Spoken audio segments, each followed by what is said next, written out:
பாஜக சாதிவாரி கணக்கெடுப்புல இன்னும் எந்த முடிவையும் எடுக்காத நிலையில RSS சாதிவாரி கணக்கெடுப்பு ஆதரிக்கிற விதமா பேசியிருக்கிறது தேசிய அளவில் கவனம் பெற்றிருக்கு. நிதிஷ்குமார் தலைமையிலான பீகார் அரசு பல சட்ட போராட்டங்களுக்கு பிறகு கடந்த ஆண்டு அக்டோபர் மாதம் நாட்டிலேயே முதன்முறையா சாதிவாரி கணக்கெடுப்பை நடத்தி அதோட விவரங்களையும் வெளியிட்டாலும் அது செல்லாதுன்னு தீர்ப்பு வந்தது நாடு முழுக்க சாதிவாரி கணக்கெடுப்பு குறித்த விவாதங்களுக்கு வழிவகுத்துச்சு. இயக்கங்கள் தொடங்கி கட்சிகள் வரைக்கும் மாறுபட்ட கருத்துக்களோட செயல்பட்டாலும் சாதிவாரி கணக்கெடுப்பை பெரும்பாலானோர் ஆதரிக்கிற நிலையிலேயே இருக்காங்க. சாதிவாரி கணக்கெடுப்பு எதிர்கொள்ளும் சவால்கள் என்ன? இந்திய அளவில் சாதிவாரி கணக்கெடுப்பிற்கான நிலை என்ன? சாதிவாரி கணக்கெடுப்பில் இயக்கங்கள் மற்றும் கட்சிகளின் நிலைப்பாடு என்ன? இதையெல்லாம் தான் ஸ்பாட்லைட்ல பார்க்க போறோம். 1931ஆம் ஆண்டு ஆங்கிலேயர் ஆட்சி செஞ்சப்போதான் சாதிவாரி கணக்கெடுப்பு நடத்தினாங்க. அதோட அடிப்படையில தான் இப்ப வரைக்கும் இந்தியால இடஒதுக்கீடு வழங்கப்பட்டு வருது. புதுசா சாதிவாரி கணக்கெடுப்பை நடத்தணுங்கிற கோரிக்கை நீண்ட காலமா எதிர்க்கட்சிகள் முன்வச்சிட்டு வராங்க. பீகார் மாநிலத்தில் நிதிஷ்குமார் தலைமையிலான அரசு சாதிவாரி கணக்கெடுப்பை நடத்தி அதன் தரவுகளை வெளியிட்டதுடன் SC ST OBC EBC வகுப்பினருக்கான இடஒதுக்கீட்டை 50% 65% அதிகரிச்சது.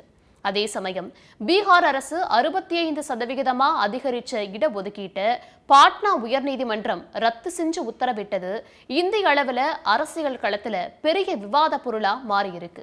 சாதிவாரி கணக்கெடுப்பை மத்திய அரசு நடத்தணும்னு வலியுறுத்தி சட்டமன்றத்துல தமிழ்நாடு முதலமைச்சர் MK ஸ்டாலின் கடந்த ஜூன் மாதம் தனி தீர்மானம் கொண்டு வந்து அது நிறைவேற்றவும் பட்டுச்சு. 2021ஆம் ஆண்டு நடத்த வேண்டிய மக்கள் தொகை கணக்கெடுப்பை உடனே தொடங்கி அது கூடவே சேர்த்து சாதிவாரி கணக்கெடுப்பை நடத்தணும்னு வலியுறுத்தி இருந்தாரு முதலமைச்சர் MK ஸ்டாலின். தமிழ்நாடு மட்டுமில்லாம பல எதிர்க்கட்சியாலும் மாநிலங்களும் சாதிவாரி கணக்கெடுப்பை வலியுறுத்துறாங்க. மத்திய அரசு நடத்தும் மக்கள் தொகை கணக்கெடுப்புடனேயே சாதிவாரி கணக்கெடுப்பையும் நடத்தணும்னு மாநில அரசுகள் கோரிக்கை வைக்குது. ஆனா மாநில அரசுகளே அதை செய்ய முடியும்னு பாஜக தரப்புல வாதங்களும் முன்வைக்கப்படுது.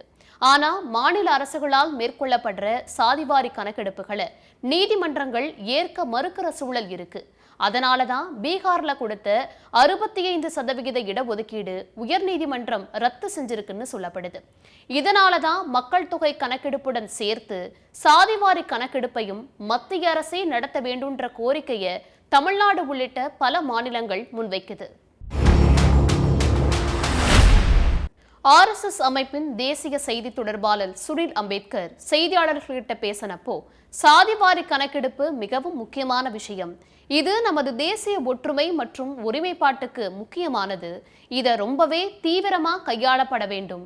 சில சமயங்கள்ல அரசுக்கு எண்கள் தேவைப்படுது. அப்போதான் அவங்களோட வளர்ச்சிக்கு சிறப்பு கவனம் செலுத்த முடியும்.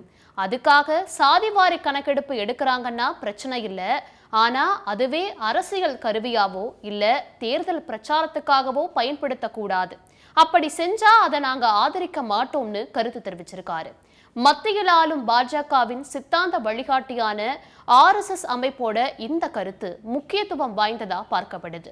நாடு தழுவிய அளவில் சாதிவாரி கணக்கெடுப்பு நடத்தப்படணும்னு நடந்து முடிந்த நாடாளுமன்ற தேர்தலில் காங்கிரஸ் கட்சி உறுதி அளிச்சிருந்ததும் குறிப்பிடத்தக்கது. அதே மாதிரி இந்தியா கூட்டணியில் இருக்க எதிர்க்கட்சிகளும் தேசிய அளவில் சாதிவாரி கணக்கெடுப்பை நடத்தணும்னு தங்களோட கோரிக்கையை வலியுறுத்திட்டு வரதும் கவனிக்க வேண்டிய ஒன்னா பார்க்கப்படுது. சாதிவாரி கணக்கெடுப்பை மாநில அரசுகள் நடத்தாததுக்கு பின்னாடி சட்ட ரீதியான காரணங்களை தாண்டி அரசியல் காரணங்களும் இருக்கிறதாவும் ஒரு விமர்சனம் முன்வைக்கப்படுது. மத்திய அரசு சாதிவாரி கணக்கெடுப்புல இன்னும் ஒரு முடிவெடுக்காத நிலையில சாதிவாரி கணக்கெடுப்பை சட்ட ரீதியா சாத்தியப்படுத்துறது சவாலான விஷயமாகவும் அதுக்கு ஒருமித்த மத்திய மாநில அரசுகளோட கருத்து அவசியம்னும் சொல்லப்படுது.